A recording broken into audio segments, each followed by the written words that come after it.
So good morning, everyone. My name is Ian Park. I am the current chair of the Red Deer Regional Airport Authority, and I'd like to thank everyone for coming and joining us online.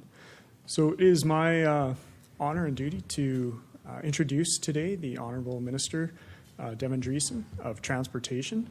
So it's a real pleasure to introduce him. He's been a huge advocate of the Red Deer Airport and some of the great things that we've been able to do here. His ministry has supported fully 100%. So we're very pleased to bring him up today and announce another wonderful thing that's going to happen here at the airport. So thank you, Deb.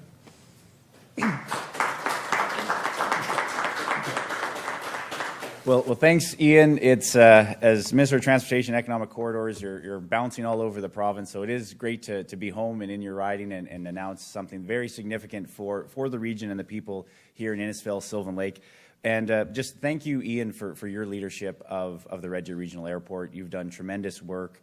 As you can see with the development that's already going on here, it's great to see what happens here in the terminal as well as outside on the runway. And all the businesses that you're attracting here is just you're a shining light for regional airports all across the province. So keep up the good work, Ian.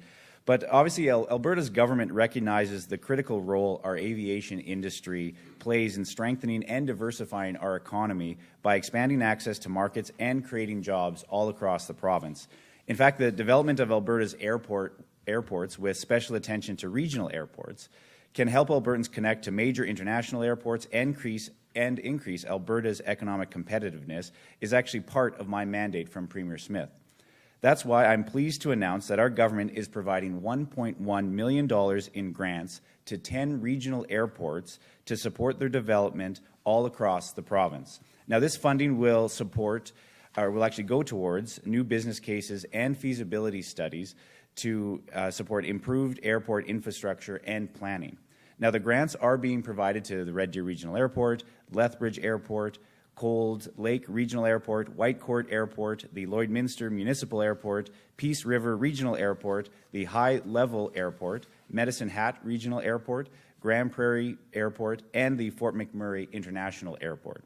Now, the projects will also allow the airports to identify, explore, and prioritize improvements and opportunities to increase their economic competitiveness.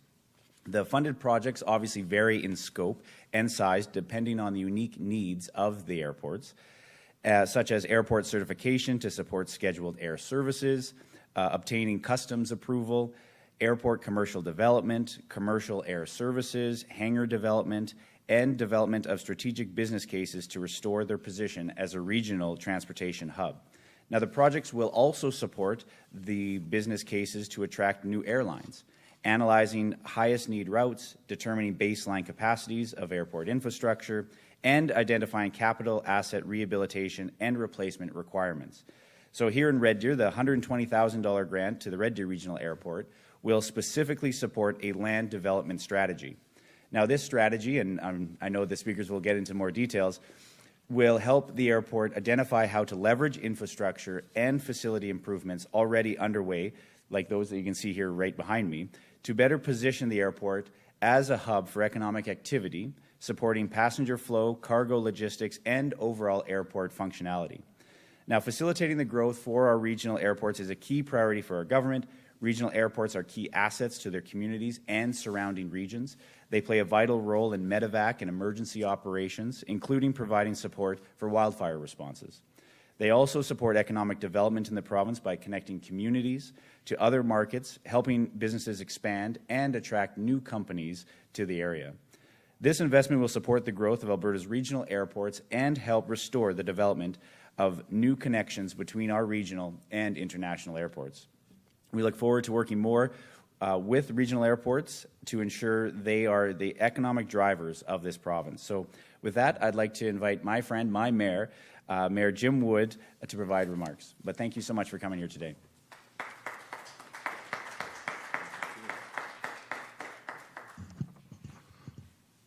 Well, thank you. And, you know, I just want to say, first of all, Minister Dreesen, your government, the government of Alberta, thank you for your commitment to Red Deer Regional Airport. You know, first of all, the $30 million grant that we received not that long ago was huge. But this grant you're talking about today will help us be able to get to the next level that we need to be.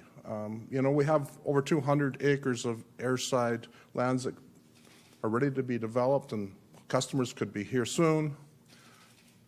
And it's extremely important that we have a plan. And so it's very great. This doesn't all happen without some great folks at our airport as well. Great team at the board, and all of the staff at Red Deer Regional have played a great role as well.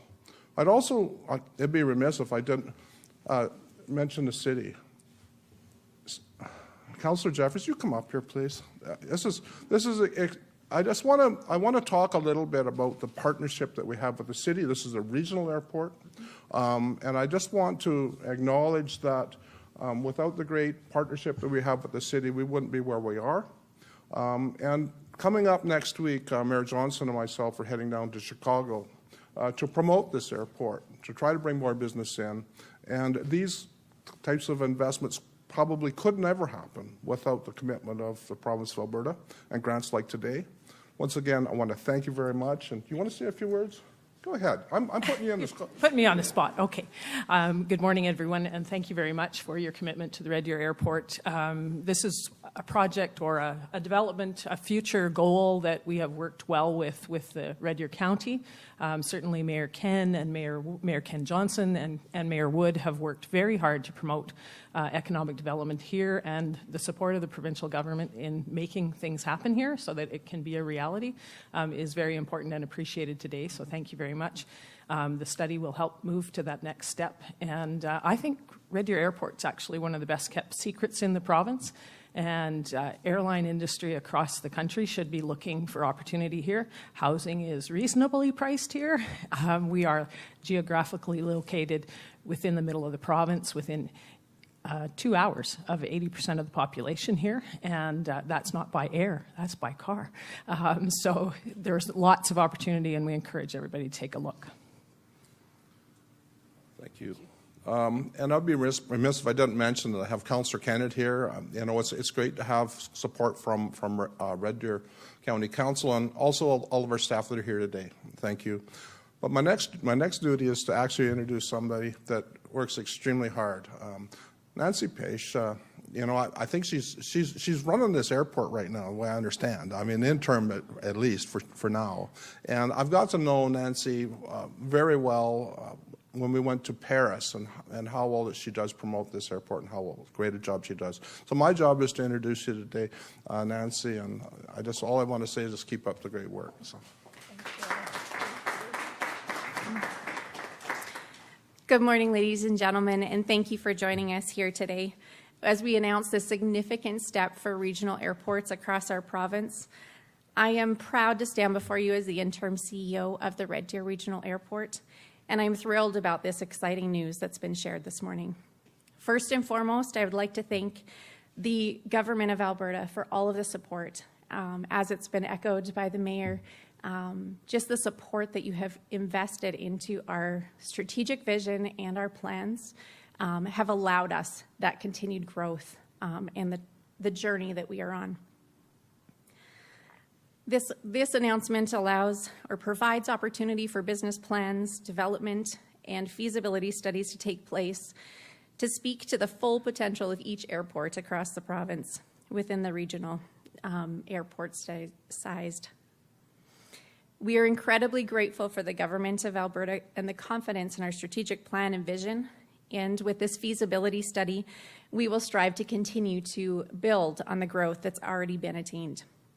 This will allow us to conduct a comprehensive analysis of the expansion project that is underway and what are those opportunities that we have to continue that growth.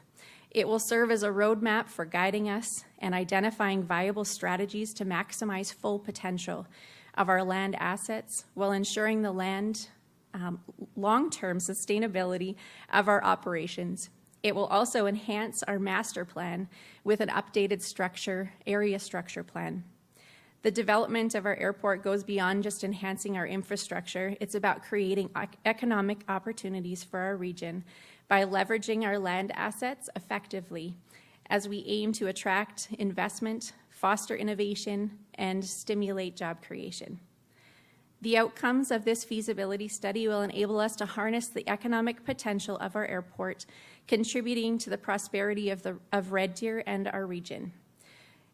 Our success, as we strive to meet our success, we would not be able to do that without the collaboration and engagement of our staff, our local businesses, our tenants, our government agencies, community leaders, and residents. And we recognize the importance of fostering partnerships built on trust, transparency, and our shared goals. Together, we will work towards a future with Red Deer Regional Airport serving as a catalyst for regional growth and prosperity. In conclusion, this grant will provided by the Government of Alberta to regional airports across the province for a feasibility study and development plan represents a significant opportunity for airports in our province, including the Red Deer Regional Airport. We are excited about the possibilities ahead and to recognize the full commitment of our vision of creating a sustainable, thriving airport that serves as a gateway to opportunity. Thank you once again to the Government of Alberta and everyone for their support in being here today. And it is my privilege now to introduce the Executive Director of CAPE, Tracy Gardner.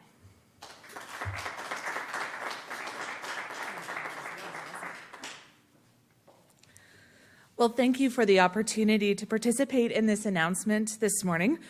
CAPE delegates were thrilled to tour the airport's Project Progress open house last week. This space was filled with dynamic guests whose passion to collaboratively lift this airport and its team was absolutely evident. It is those stakeholders, partners, board members, staff, volunteers, and community builders that are advancing the Red Deer Regional Airport and what it means for Central Alberta's economic profile and the province as a whole.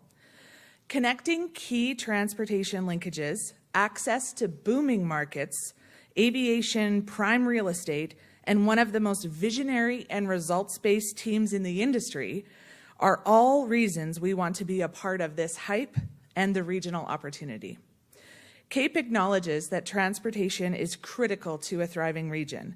It is the laser focus which leads to sophisticated manufacturing, technological innovation, and investment attraction opportunities that enhance and support our economic corridors. Our commitment to relaunching the Transportation and Logistics Committee is because of the impact Red Deer Regional Airport will have on economic activity in the region. Our regional stakeholders are progressive, excited for this next phase of developments and cruising through these audacious plans to brand Central Alberta region as the place to live, work, and play. After all, the sky is the limit. Thank you. We now have time for questions from the media. We'll start with reporters here in the room. Please step up to the mic if you have a question. Then we'll turn to reporters on the phone lines. Please state your name and outlet, and a reminder that we're going to be doing one question, one follow-up. Yeah, just to the mic there. Susan Zelensky with the Red Deer Advocate. I'm just wondering if the funding announcement is any way tied to helping to prepare airports for the wildfire season.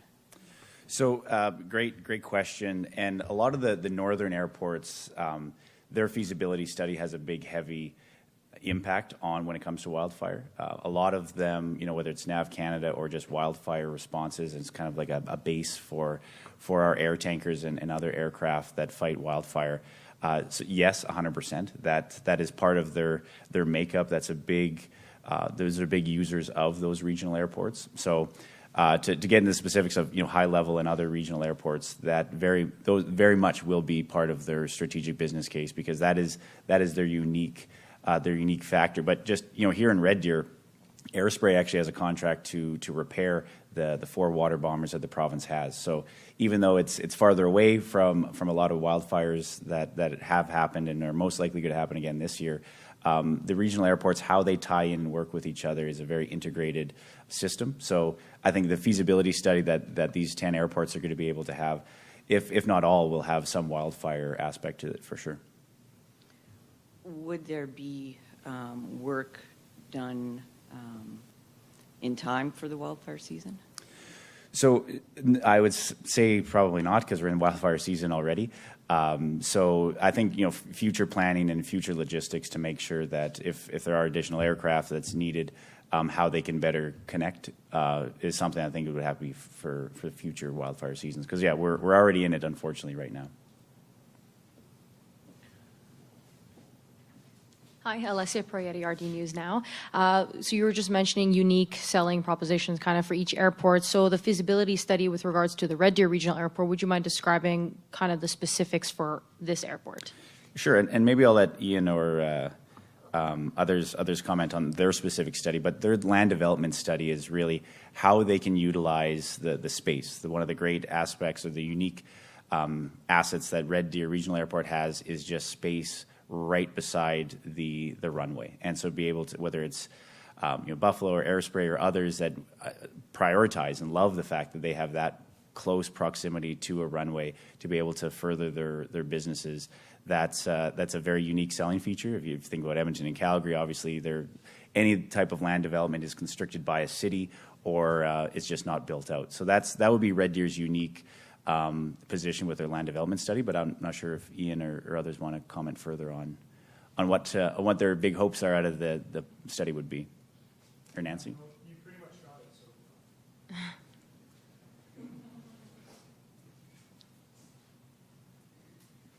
That was almost bang on. So essentially, that grant would be used to do a land development study to make sure that the 200 acres that we have, that is airside, is utilized in the best way possible for the airport, with not only looking at opportunity right now, but what will that look like 10, 20, 30 years from now, to make sure that we make the right decisions based today that will carry the airport forward in the future, in part of making it, putting in the right customers, the right clients, and making sure that the airport becomes sustainable through the use of that land as well.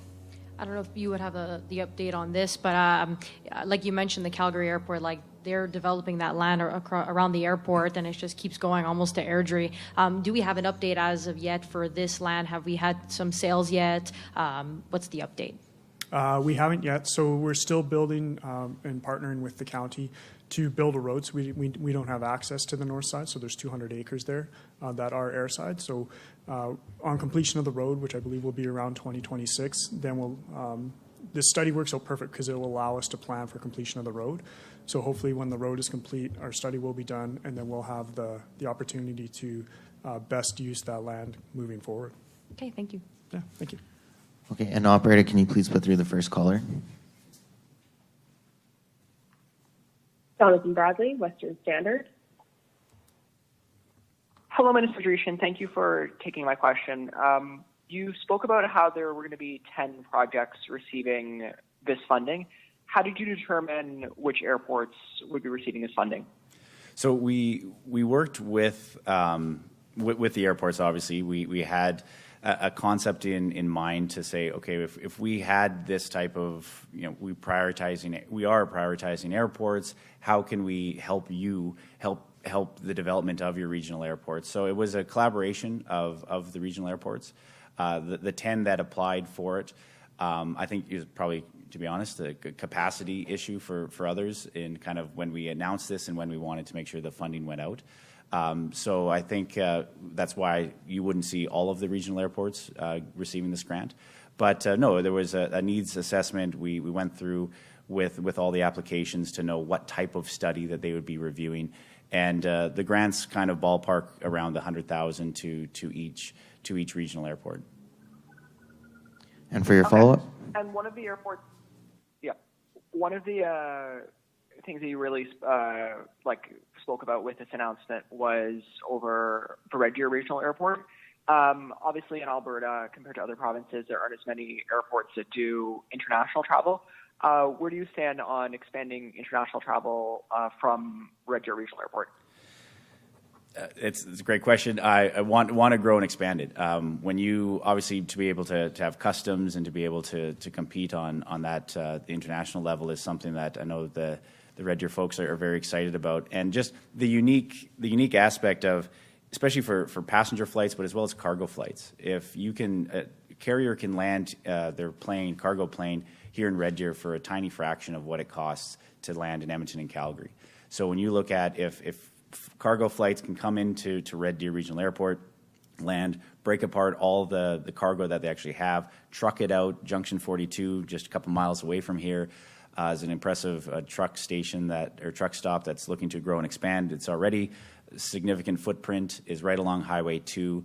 And then obviously you would have trucking logistics out of Red Deer, which is right in between Edmonton and Calgary, to be able to ship to the two major centers and obviously not clogging up the Edmonton and Calgary International Airport. So there's a huge growth potential for the Red Deer Regional Airport. And again, I gave kudos to Ian and the board's vision for growing it, not just on the passenger side, but also the cargo side, and to be able to attract so many types of businesses in and around the airport because of that hub. So a lot of exciting expansion here in the Red Deer Regional Airport. Okay, and operator, can you please put through the next caller? Brad Curran, Post Media. Hello. Yeah. So for the minister, I see that Whitecourt is earmarked for $78,684 for commercial development feasibility study. So I was just wondering if you could describe what kind of commercial development that this study would consider. Yeah, so with Whitecourt and commercial development, and I don't want to speak on their behalf, but a lot of airports, obviously, the feasibility or how they can afford to operate is on the commercial side. So those are the businesses that actually operate on the airport land and really pays the bills. So the commercial development of Whitecourt and others, that helps because airports, especially regional airports, they're not big money makers, so they have to work with businesses to attract them to make sure that they can have that revenue stream and to be able to operate and then hopefully to expand. So that's, commercial tenants is very important to regional airports to make sure that they get that type of revenue because they don't get the passenger flow that the Edmonton and Calgary regional airports have, which primarily make their money on passenger travel versus commercial or cargo capacity. Did you have a follow-up? So, yes. I mean, the Woodlands County, which operates the airport in Whitecourt, they applied for $5.3 million for runway rehabilitation under the community airport program, and I was wondering if you could tell me about the status of that application, or if you recognize the need for this runway rehabilitation. Yeah, I met with them a couple of weeks ago, and that is such an important regional airport, especially when it comes to wildfires as well, and to make sure that the logistics are built up in that community. So I think with these studies that we're rolling out, we will be able to see what is the infrastructure capacity or the need of new infrastructure all across the province, and then obviously how provincial funding in the future could go out to expand those infrastructure needs all across the province, including in Whitecourt and with the Woodland folks, because they do an amazing service, and a lot of it's not just for the locals so much as just a regional importance for the province, especially when it's fighting wildfires. That hub, that airport is really important for the province in its wildfire fighting efforts, more so than the local benefit for passenger service. So that all has to be taken into consideration when we are reviewing the types of funding going forward. Okay, operator, can you please put through the next caller? Michelle Belfontaine, CBC. Oh, hi there. Thanks for taking my question. I apologize. I do have an off-topic question. Minister, I wanted to ask you about last fall's implementation of Bill 5, the Traffic Safety Amendment Act 2022, which, when it was passed, required drivers in all lanes adjacent to a roadside worker with flashing lights on the side of the highway to slow to 60 or the speed limit if it's lower. The version of the bill that was implemented last September 1st only requires drivers in the adjacent lane to slow down. I talked to the president of the Towing and Recovery Association of Alberta, and he's concerned that there's been 3 serious incidents involving tow truck drivers getting hit since mid-August. And in one case, the operator is still off work since he was struck in October near Camrose. So I'm wondering, given that serious incidents are still happening, will you change the law back to how it was passed in 2022 to prevent future serious injuries or deaths? Well, roadside workers, any accident that happens with them is terrible and is preventable, and that's why we actually rolled out our roadside worker safety ad campaign and our program to make sure that all flashing lights, all roadside workers, whether they be road maintenance workers, tow truck drivers, police, ambulance, that anybody on the side of the road with flashing lights that is doing their job, and that's their office, that's where they work, we wanted to make sure that the rules were the same. And so that any driver coming up to an incident or to a roadside worker would know the rules are harmonized, that they're simple and clean and easy to understand. And that is the new rule, which is in the rule of the land right now, which is go 60 kilometers an hour if you have to drive beside a roadside worker. And if you can, and if it's safe to do so, go to the adjacent lane or the farther away lane to make sure that you are then going with the speed of traffic and are continuing on with the current speed limit. So that rule change to make sure that we've harmonized the rules regardless of the roadside worker. We've heard from lots of industry folks saying that they're appreciative of that, because the confusion of what to do beside a roadside worker led to a lot of confusion with people going 100 plus kilometers an hour down the highway. So they now know what they should do when they come up to a roadside worker. And obviously, regardless of what uniform a roadside worker wears, we respect them all and want to make sure that they can go home safely. And did you have a follow-up? As a follow-up, yes, I do. Thank you. As a follow-up, though, what's so confusing about telling everybody if you're in the lane, say you're on Highway 2, everybody in all lanes slow to 60 or slow to at least 60 kilometers an hour when passing a roadside worker? So your earlier question of going back to the way things were, if it was a police or a ambulance driver, the rules were that all lanes had to slow down to 60 kilometers an hour. So if you can imagine outside of Edmonton, where on Highway 2 there's 5 lanes on a curve going around towards Leduc going south, all lanes would have to slow down to 60 kilometers going around a curve in which there could be a roadside worker on the inside of a curve. And as a guy who drives down Highway 2, the cause or the possibility of having accidents of all lanes having to slow down to that speed without being able to see a roadside worker because you're 100 plus feet away on their side was a concern of many drivers and industry folks. And again, the old rules wouldn't have roadside maintenance workers that rule to apply to them. So you were allowed to just continue regardless of the color of lights that were flashing on the side of the road. So all of that confusion, we want to make sure that regardless of the roadside worker, the rules were the same, and that it was 60 kilometers an hour if you're driving beside them. And most roads in Alberta is only one lane, so you're going 60 kilometers anyway.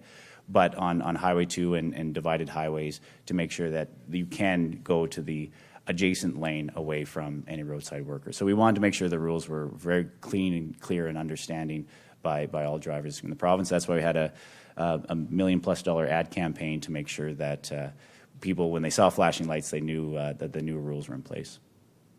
Okay, operator, can you please put through the next caller? There are no other questions in the queue at this time. Okay, and that ends the announcement today. Thank you, everyone. Great. Thank you so much.